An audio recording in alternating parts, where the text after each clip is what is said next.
Buongiorno cari amici e benvenuti anche oggi alla pillola del vostro Marietto veneziano. Bene, oggi vi voglio parlare di un sigillo che serve per richiamare uno spirito e precisamente lo spirito di Berit, che è il 28° spirito nella catena di comando che il re Salomone ha scritto nei suoi testi, nei suoi grimori, no?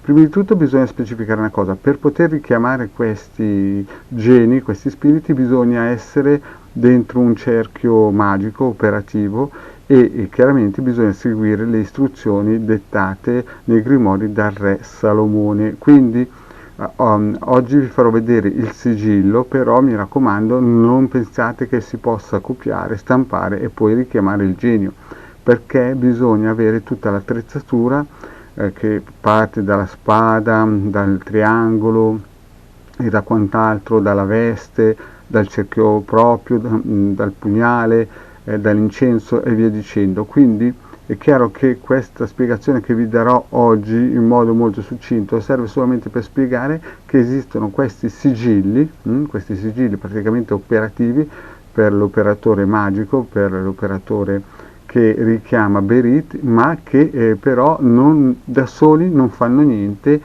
se non in un certo senso essere disinnescati, perché per poter richiamare Berit ci vuole tutta la struttura, gli orari magici e via dicendo, i tempi magici, le lunazioni e via dicendo, planetarie, i tempi giusti.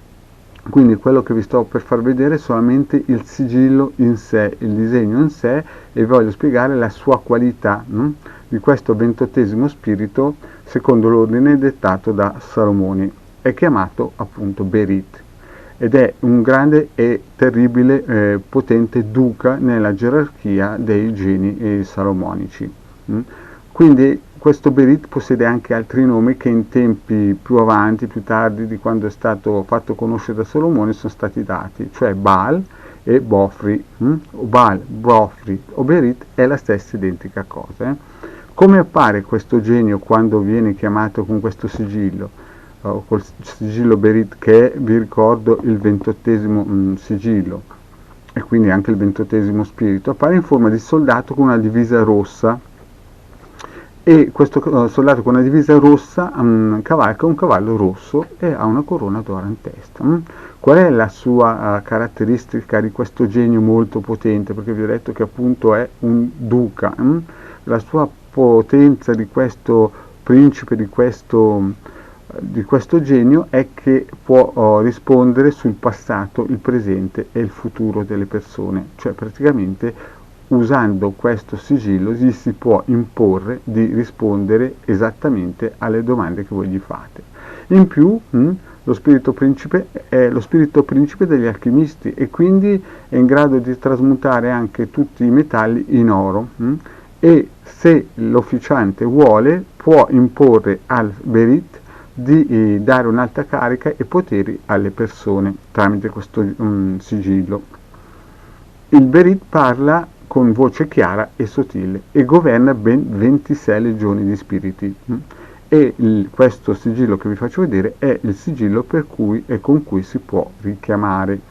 Quindi, ripeto, non pensate che con questo sigillo tutto finisca lì, cioè nel senso che basta averlo, disegnarlo, stamparlo e si riescono ad attivare o a richiamare Berit. No, ci vuole tutta la struttura magica, le tempistiche, gli orari magici e anche tutto il tempio magico, le vesti magiche, insomma tutto quello che un vero mago operativo di alto livello deve avere per poter richiamare Berit, e il sigillo è la chiave per poterlo richiamare e soggiogarlo al vostro potere. Chiaramente ci vuole anche l'anello con i simboli di Salomone.